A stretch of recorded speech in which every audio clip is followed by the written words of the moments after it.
నేను అవమానాలు జరుగుతున్నాయి అంటే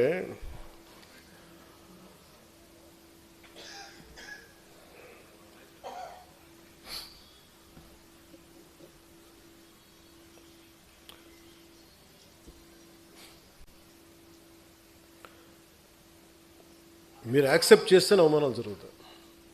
మిమ్మల్ని మీరు తగ్గించుకుంటేనే అవమానాలు జరుగుతాయి. నేను ఎప్పుడు మిమ్మల్ని తగ్గించమని నేను అడగట్లా. మనలో మన అనైక్యతే మిమ్మల్ని అవమానాలు గురి చేస్తుంది.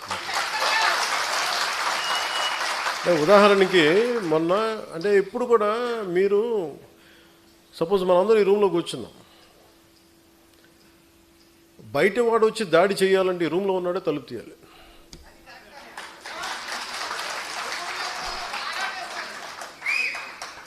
సో జనసేనకి నేను చాలాసార్లు చెప్తాను, నాకు ఎంత కష్టం ఉంటుందంటే నిజంగా ఒకసారి నేను ఎందుకు